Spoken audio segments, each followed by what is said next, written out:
Assalamualaikum warahmatullahi wabarakatuh.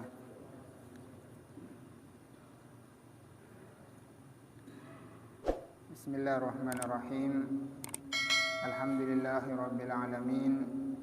Wassalatu wassalamu ala sayyidil mursalin sayyidina wa maulana Muhammadin wa ala alihi wa ashabihi ajmain. Subhanaka la ilma lana illa ma 'allamtana innaka antal alimul hakim. Rabbi shrah li sadri wa yassir li amri wa hlul 'uqdatam min lisani yafqahu qawli. Allahumma arinal haqqa haqqan warzuqna ittiba'ah wa arinal batila batilan warzuqna ijtinabah. Wa sallallahu ala sayyidina Muhammadin wa ala alihi wa sahbihi wasallam. Alhamdulillahi rabbil alamin. Hadirin para jamaah sekalian dimuliakan oleh Allah.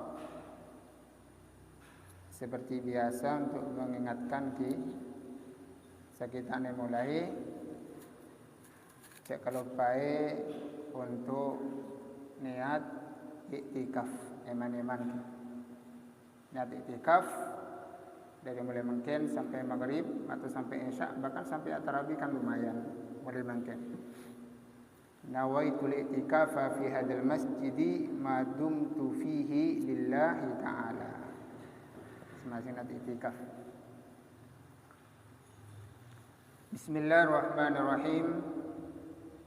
Mungkin lanapa ke ayat 21 Allah Subhanahu wa taala berfirman benar 21 mungkin masuk ayat 23. Bismillahirrahmanirrahim. Allahu nazzala ahsanal hadithi kitaban mutasyabihan. Allah Subhanahu wa taala menurunkan paling bagusnya perkataan, yaitu Al-Qur'an, mutasyabihan, yang ayat-ayatnya adalah mirip-mirip atau berdekatan antara satu dengan yang lainnya. Matsaniya, juga ada beberapa ayat yang diulang-ulang. Ayat ini turun menurut riwayat daripada sahabat Sa'ad bin Abi Waqqas radhiyallahu anhu, bahwa suatu hari di saat para sahabat mengalami sedikit rasa jenuh, rasa boring, ya walaupun sahabat mereka ingin rileks, ingin agak rehat dan santai. Kemudian beberapa sahabat tersebut langsung bilang kepada Sayyidina Sa'ad bin Abi Waqqas, napejana beliau, para sahabat, lau haddatsana, seandainya engkau bercerita untuk kami. Akhirnya kemudian, karena kalau cerita dari manusia ada kalanya mengandung berita benar, ada kalanya mengandung berita bohong. Seperti adanya kemudian dongeng, seperti kemudian adanya cerita-cerita takhayul. Ini karena buatan manusia. Lah kalau itu kemudian terjadi, maka bisa jadi sahabat yang terbiasa mereka itu mendengarkan kalam Rasulullah sallallahu alaihi wasallam, kalau tiba-tiba kemudian mendengar cerita dari manusia yang tidak bersumber dari wahyu, bahayanya adalah kemungkinan dikhawatirkan nanti ada kebohongan-kebohongan. Kemudian karena para sahabat memohon kepada Sa'ad bin Abi Waqqas untuk minta diceritakan, maka kemudian turunlah ayat ini. Allahu nazzala ahsanal hadits Allah yang telah menurunkan perkataan yang paling baik, cerita yang paling baik, yaitu yang terdapat dalam Al-Quran. Kemudian ternyata para sahabat kayaknya ketagihan, senang dengan cerita-cerita Al-Quran dan seterusnya. Kemudian bilang lagi kepada Sa'ad, lau qasastana, andai kata engkau beri kami sebuah cerita yang lebih ajaib, yang lebih menyentuh, yang lebih menyenangkan. Maka kemudian Allah Subhanahu wa taala kemudian menurunkan cerita daripada Nabi Yusuf alaihissalam, ahsanal qasas. Allah Subhanahu wa taala menurunkan Al-Quran dan di dalamnya diselipkan daripada sebuah cerita yang sangat ajaib, yaitu ceritanya Nabi Allah Yusuf alaihissalam, yaitu cerita yang paling baik di dalam Al-Quran.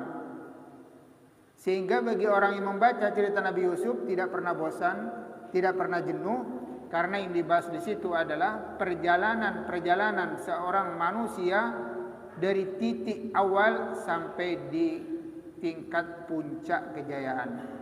Bagaimana kemudian Nabi Allah Yusuf, seorang manusia yang mulia, tapi kemudian dipisahkan oleh keluarganya, kemudian jadi budak, tiba-tiba kemudian jadi raja, jadi penguasa, kemudian selanjutnya bertemu lagi dengan keluarganya. Ini cerita yang dirangkai dalam Al-Quran yang sangat indah dan sangat bagus. Kemudian para sahabat tanya lagi kepada Sa'ad bin Waqqas, lau dzakkartana, andai kata engkau memberikan nasihat kepada kami wahai Sa'ad, alangkah indahnya. Menkelakkan lai ceritai.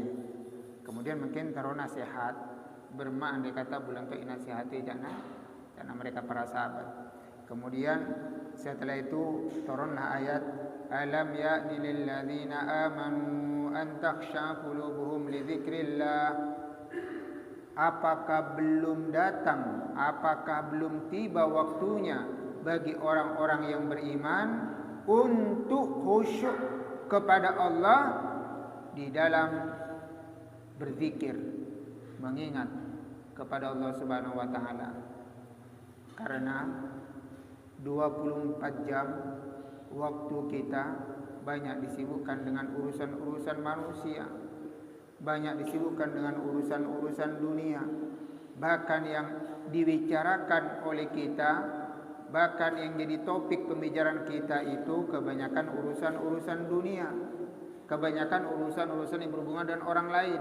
Nah, di saat itulah kemudian Allah meminta dan Allah memohon kepada kita, apakah sudah bukan waktunya sekarang untuk mengingat Allah? Waktu kita sudah habis hanya untuk membahas urusan-urusan selain Allah.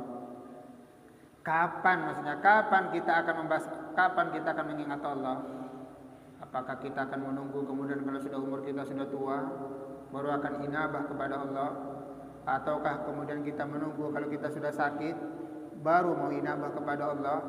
Ataukah kita menunggu di saat kemudian ajal kita sudah ada di tenggorokan barukah kita inabah kepada Allah Subhanahu wa taala? Maka dari sinilah kemudian untuk urusan inabah tidak boleh menunda-nunda waktu, karena kemudian kita tidak tahu kapan kita akan dipanggil oleh Allah Subhanahu wa taala. Kemudian kata mutasyabihan dinto, ayatnya adalah menyerupai antara satu dengan yang lainnya. Ahli tafsir juga menafsirkan antara ayat Al-Quran dengan yang satunya atau yang lainnya saling mendukung. Bermacarana, apabila ada salah satu ayat dalam Al-Quran yang kemudian tidak dipahami, maka kemudian bisa didukung oleh ayat lain sebagai tafsirannya, sebagai penafsirnya. Makanya di dalam Al-Quran ada ayat ditafsirkan dengan ayat yang lain. Ada kadang-kadang ayat yang sifatnya itu umum tapi kemudian ditaksis, dikecualikan. Ada kemudian sifatnya ayat tersebut sekilas turunnya adalah untuk seseorang, tetapi sifatnya adalah berlaku untuk semua orang. Nah, ini dijelaskan oleh ayat-ayat yang lain, sehingga pada waktu kemudian kita menafsirkan ayat, maka kemudian kita tidak menafsirkan dengan sembarangan, apalagi kemudian dengan akal-akalan. Man fassaral Qur'ana bi ra'yihi falyatabawa maq'adahu minan nar. Barang siapa yang menafsirkan Al-Qur'an dengan pendapatnya sendiri, tidak menukil daripada pendapat orang-orang yang ahli di bidangnya, para ulama, riwayat yang sahih dari hadis Nabi sallallahu alaihi wasallam, bahkan dari Quran, maka kemudian orang tersebut sama saja dia telah mengambil tempat di neraka. Inilah pentingnya bahwa pertama yang harus kita lihat pada waktu tidak paham dengan Al-Quran, apa maksudnya, harus dicari ayat yang lain sebagai pendukungnya. Kalau kemudian tidak ditemukan ayat yang lain yang menafsirkan ayat tersebut, baru kemudian kita kembali kepada hadis Nabi sallallahu alaihi wasallam, karena hadis tersebut untuk menjelaskan daripada isi Al-Quran. Kalau kemudian tidak ditemukan di hadis, baru kemudian cari daripada asar, daripada kalam-kalamnya para ulama, berdasarkan dengan riwayat-riwayat yang bisa dipertanggungjawabkan. Makanya kemudian kalau seandainya kita menafsirkan Al-Quran terus menggunakan kata menurut saya, ini adalah begini, kalau menurut hemat saya, berarti orang tersebut sudah berani menafsirkan Quran sesuai dengan pendapatnya sendiri. Itu yang diharamkan. Hadirin dimuliakan oleh Allah Subhanahu wa taala. Seperti apa contohnya? Seperti kemudian dari mana kita tahu bahwa ayat ini untuk orang-orang Yahudi dan untuk orang-orang Nasrani. Silakan. Siratal ladzina an'amta 'alaihim ghairil maghdubi 'alaihim waladdallin.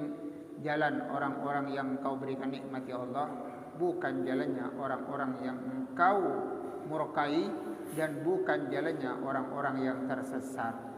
Lah kalau kemudian kita tidak tahu tafsirnya ayat ini, maka nanti boleh jadi yang dimaksud di sini orang Yahudi dan orang Nasrani, maka nanti bisa dibawa kepada orang Islam.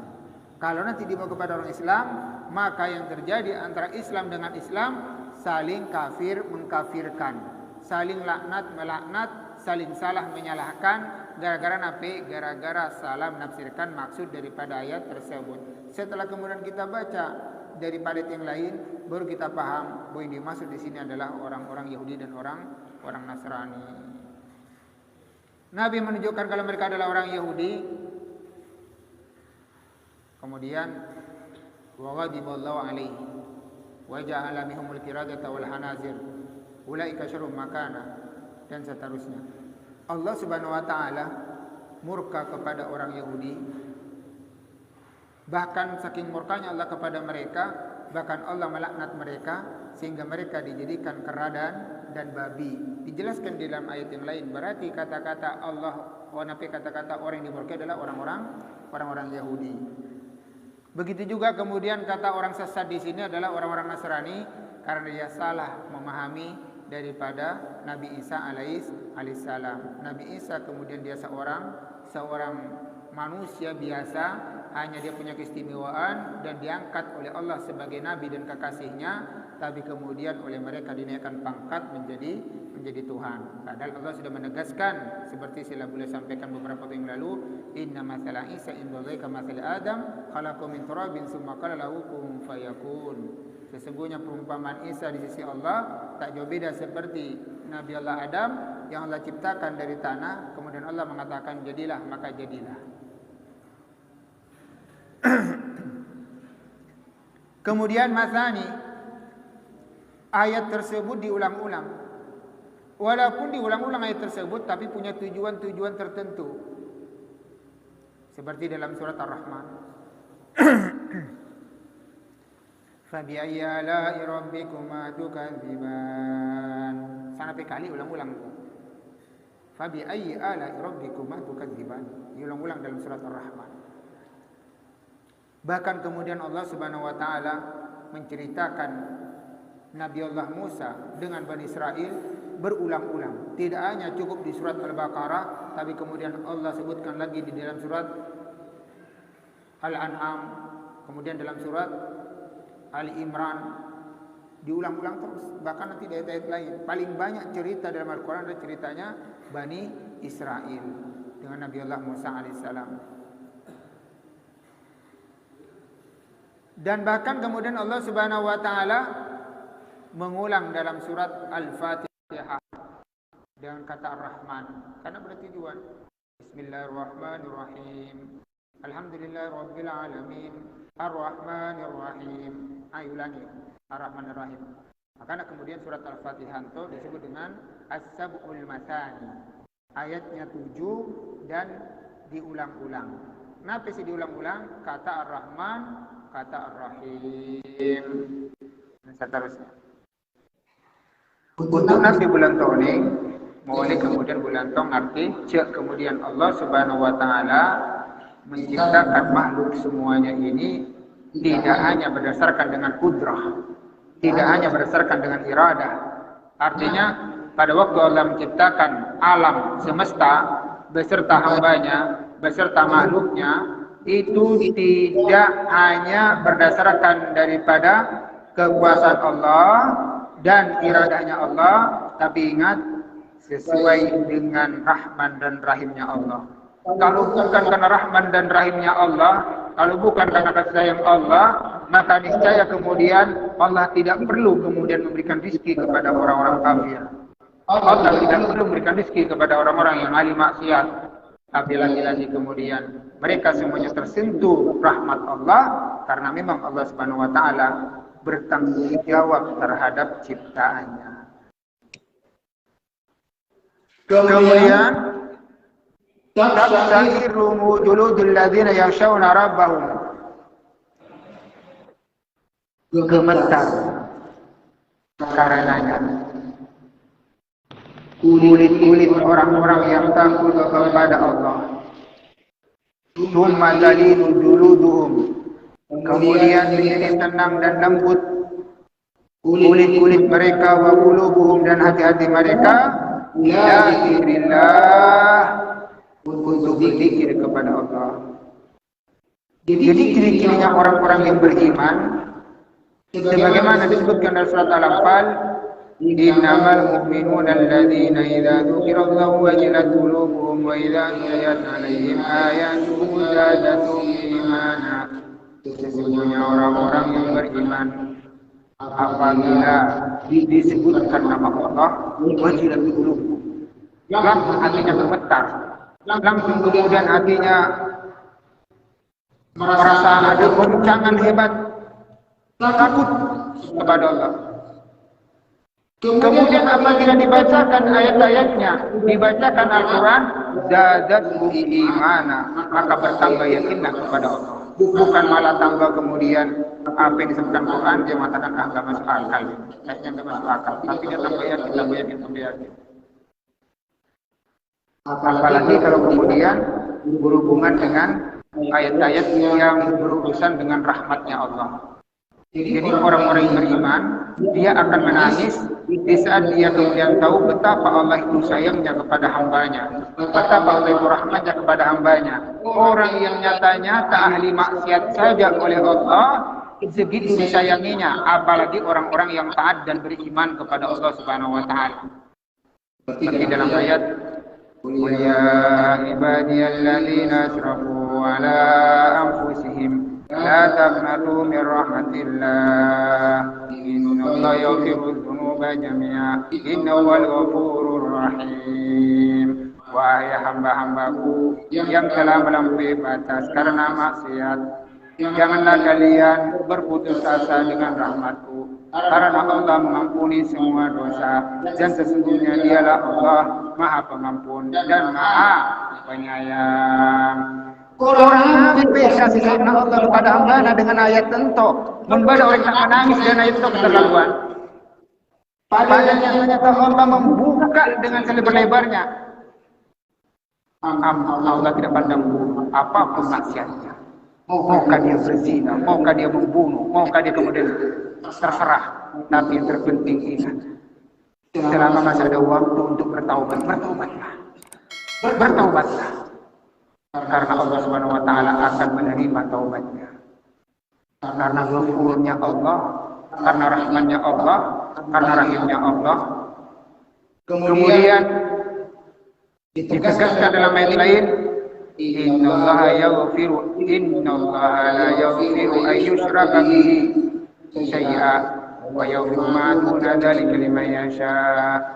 Sesungguhnya Allah tidak akan mengampuni apabila disekutukannya. Tetapi Allah akan mengampuni semua dosa selain itu, yaitu dosa selain syirik. Untuk memberikan harapan, bagaimana Allah memberikan harapan kepada hambanya? Bagaimana kemudian orang yang nyata-nyata sudah ada di depan jurang neraka, tapi Allah kasih harapan. Jangan putus asa engkau. Jangan putus asa engkau. Silakan bangkit. Silakan bertaubat. Silakan kembali kepada Allah. Carilah Allah. Kalau cari makhluk, pasti yang ada adalah tambah sakit hati. Mungkin bulan berdosa, nyari menusa, benih solusi yang kita dapatkan. Tambah malah, karena orang kata celet sampai pacelet. Kudu berapa bulan tuh, jatuh sana belumnya. Berapa bulan tuh di bulan kali maksiat. Oh, lalala bagaimana? Tak kira pada bulan bagaimana masuk suara kebakna, ahli neraka bakna. Allah tidak akan habis kabakna dan seterusnya. Artinya orang yang datang dengan baik-baik untuk inabah kepada Allah karena gara-gara kemudian dihalangi oleh manusia, maka pada waktu itu kemudian akhirnya Allah membuka pintu, tapi makhluklah yang menutup pintunya Allah. Maka seperti itulah kemudian orang tersebut telah lancang kepada Allah. Allah membuka pintu, malah dia menutup pintu. Dan itulah yang kemudian yang terjadi pada salah seorang sahabat. Dia kerjanya Masya Allah. Kerjanya Masya Allah. Yang belum pernah dilakukan oleh umat-umat sebelumnya. Nabi kerjanya salah seorang sahabat itu. Ada salah seorang sahabat yang kemudian kerjanya adalah tukang beli kafan. Kain kafan. Nyecok kain kafan.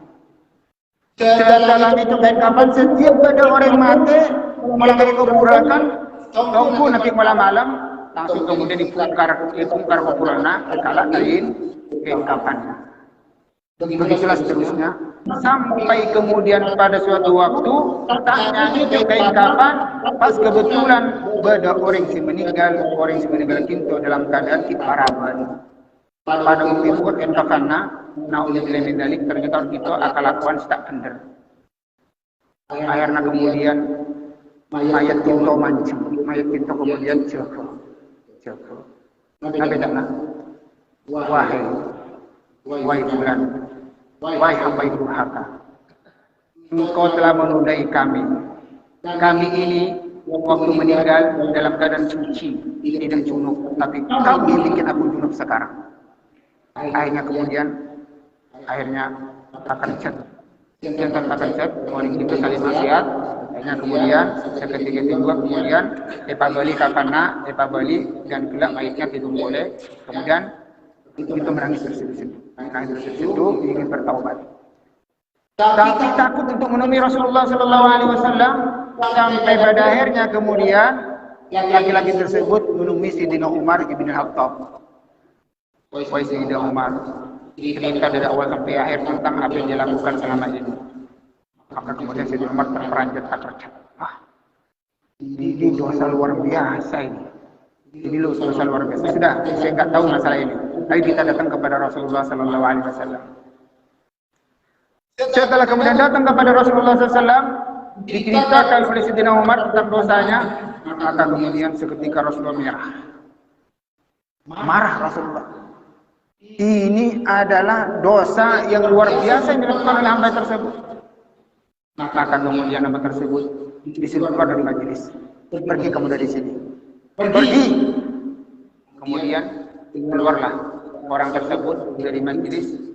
Kemudian dia menangis di luar dan dia kemudian langsung terseduh, dia menangis kepada Allah Subhanahu wa taala, ya Allah, Di saat sekarang hamba mengadu kepada makhlukmu, tidak ada yang bisa menerima hamba ya Allah. Di saat kemudian hamba sekarang mengadu tentang dosa-dosa hamba, tidak ada yang bisa memahami hamba ya Allah. Maka sekarang hanya Engkau tempat hamba terakhir untuk mengampuni Allah. Hanya Engkau lah yang bisa memandang hamba dengan pandangan kasih sayangmu ya, dengan rahmatmu ya Allah. Maka hari ini terimalah taubat hamba ya Allah. Karena kemudian dengan bercucuran air mata menyesali dan semuanya. Karena kemudian langsung Rasulullah tegur oleh Allah Subhanahu wa taala. Wahai Muhammad, siapa yang menciptakan hambaku itu? Engkau ya Allah. Siapa yang punya pintu mengampuni? Engkau ya Allah. Kenapa kau pintu-pintunya? Aku ini yang punya pintu pengampunan. Aku yang punya pintu untuk memberikan taubat. Kenapa kau tutup? Kalau sudah seperti itu, berarti tandanya nanti pula sebagai manusia tak boleh lancang mendahului daripada ketentuan Allah Subhanahu wa taala. Boleh jadi Allah mengampuni, tapi pula sebagai manusia tidak ada ampunan. Boleh jadi Allah Subhanahu wa taala mentakdirkan orang tersebut ahli jannah, tapi pula mengatakan dia adalah ahli neraka. Boleh jadi kemudian Allah mengangkat derajatnya orang tersebut, tapi pula mengatakan dia adalah orang yang terhina. Semuanya itu yang menentukan nanti adalah di saat kemudian akhir ajalnya, di saat kemudian nanti di saat hari penantiannya sebelum Allah cabut umurnya. Itulah penentuan nasib manusia dan tidak bisa kita nilai jauh-jauh hari. Walaupun kita sekarang jauh 2 hari, mungkin bisa melakukan itu, melakukan ini, belum tentu. Karena yang menentukan nanti pada waktu kemudian nyawa adili rombongan. Itulah saat sedikit penentuannya, termasuk dari jannah atau min halin nar. Jadi taubat sebagai harapan bagi kita bahwa walaupun kita di maksiat, jangan putus asa untuk memohon rahmat Allah Subhanahu wa taala. Semakin ingat Allah, semakin berharap kepada Allah dan seterusnya. Begitulah kemudian sayangnya Allah kepada makhluknya, kepada hamba-Nya. Ini berita gembira kepada orang yang ahli maksiat. Allah tidak ridho. Allah tidak ridho dengan maksiat. Tapi bukan berarti kemudian Allah menutup pintu taubat. Kemudian selanjutnya ayat berita gembira kepada orang-orang yang bertakwa, yang beriman. Dua-duanya dikasih janji oleh Allah. Orang sahabat diberi janji bahwa pintu masih terbuka. Kemudian orang-orang yang taat kepada Allah pun kemudian dijanji oleh Allah dengan akan dibukakan daripada pintu rahmat yang selebar-lebarnya. Nanti kemudian Allah, innal ladzina qalu rabbuna Allah tsumma istaqamu tatanazzalu 'alaihimul malaikatu alla takhafu wa la tahzanu wabshiru bil jannati allati kuntum bihi tu'adun. Innal ladzina qalu rabbuna Allah, sesungguhnya orang-orang yang mengatakan Allah adalah Tuhan kami, itu orang-orang yang beriman, orang yang bertakwa. Tsumma istaqamu, kemudian istiqamah, dia beramal saleh, istiqamah. Tidak pernah melakukan dosa-dosa besar. Walaupun kemudian melakukan dosa kecil itu manusiawi. Semua manusia melakukan dosa tanpa terkecuali. Kecuali para nabi-nabi Allah. Dialah orang yang maksum. Kalau dikatakan kita sebagai manusia pasti melakukan dosa, sekecil apapun dosanya.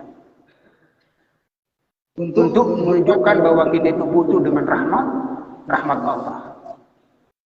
Kemudian mustaqamu, tadi orang tersebut istiqamah melakukan kebaikan amal saleh. Tatanazzalu 'alaihimul malaikah, kemudian datanglah para malaikat turun dengan silih berganti. Dan malaikat tersebut memberikan berita gembira, ubshiru bil jannah. Tapi malaikat alla takhafu wa la tahzanu.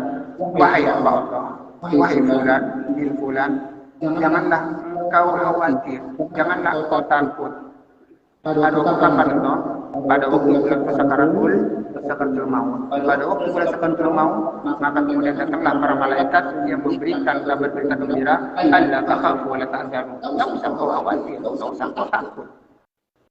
Kabar berita gembira bagimu adalah surga yang telah dijanjikan oleh Allah Subhanahu wa taala, dan itulah kemudian siapa baik orang-orang mukmin, orang-orang saleh, orang-orang yang beriman kepada Allah ingin cepat-cepat meninggalkan alam dunia karena dia tahu bahwa apa yang telah Allah siapkan di akhirat jauh lebih baik daripada yang Allah berikan di dunia.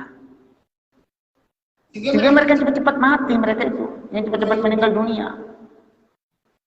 Maka bagi orang-orang mukmin, di saat kemudian mereka itu dalam keadaan naza, memberi istilah mitos mengatakan, waduh tak keluar jago anak, bola sedikit boleh sedikit menangan, mungkin anak-anak tidak datang dari Malaysia, mungkin karena ibadah keluarga kita kantan. Mereka dalam kondisi kemudian antara mereka meninggalkan dunia dengan mereka ingin menuju tempat yang telah disediakan oleh Allah. Bahkan mereka kemudian dilihatkan surganya. Masa miki orang mereka entah lebih lihat ke surga malah ingat akan keluarga nanti. Tak perlu ingat ke keluarga mereka lebih semangat melihat daripada nanti itu surga yang telah diperlihatkan oleh Allah Subhanahu Wa Taala. Hanya proses lambat nazanto tergantung daripada masing-masing manusia. Karena namanya nazak itu bisa jadi Allah ingin mensucikan darinya daripada dosa-dosa, sehingga tidak Allah cabut sebelum dia kemudian dosa-dosanya diampuni oleh Allah. Kenapa? Karena al-mautu kafaratun likulli mu'min. Sakit namatin itu adalah merupakan kafarat, merupakan pelebur dosa daripada orang-orang si beriman. Sudah lambat sakaratul maut. Muka-muka dengan lambat lagi itu kemudian tak tersisa satu sana bola kecuali diampuni oleh Allah. Artinya memang sengaja tak sakit dulu diterima oleh Allah. Siksaan itu memang diabiakan diterima oleh Allah. Oleh nanti pada akhirat mereka bersih. Kawaladat umur seperti ibu, seperti anak yang dilahirkan oleh orang tuanya. Setelah kemudian mereka meninggal dunia, maka rasa sakit mati itu terbayarkan dengan pengampunan Allah Subhanahu Wa Taala. Berarti tak bisa menghubungkan kalau berselain lain. Karena kita siksa kenangannya dan seterusnya. Orang dalam kondisi sakaratul maut, akal bulan tolak tak maksimal untuk berpikir. Pendengar bulan tolak tak maksimal, mata tak maksimal. Bahkan sama-sama bedakan sehadir itu untuk kenapa kamu bilang namula memakai kakak ale kesetan mereka sudah tidak membedakan. Pada waktu sakaratul maut tak bisa membedakan karena nanti bisa membedakan karena disitulah kemudian pertarungan seorang mukmin untuk mempertahankan imannya di saat si datang adalah syaitan. Syaitan si datang untuk ngaco-ngaco iman. Maka dalam kondisi itu kemudian kita berpikir bahwa orang pada waktu itu kemudian langsung bisa membayangkan seperti orang sehat. Tak bisa. Orang pingsan pintu tak sadar napi si kondisinya napi orang pingsan tak sadar dengan kondisi di sekelilingnya. Senten si mama, senten si nangka, senten kemudian si obat kita boleh. Itu orang pingsan. Orang sakaratul maut itu adalah lebih dari pingsan boleh. Karena mereka merasakan sakit dan juga penentuan detik-detik terakhir untuk menghadap Allah Subhanahu Wa Taala dan itulah kemudian pertarungan yang harus dipertahankan dengan diberi kehausan dengan sangat luar biasa dengan kelaparan tidak ada sakaratul terbakar kita lagi boleh kemudian datang iblis menyerupai orang tua nabula menyerupai mak nabula menyerupai kiai nabula menyerupai ibu nabula menyerupai kakak nabula tak kemudian pulang ke minta pertolongan Allah Subhanahu Wa Taala. Allah mentabbilkan di alam ini. Kalau sudah kemudian lepas di situ aman selamat-selamanya. Karena kita berlambang di Allah Subhanahu Wa Taala.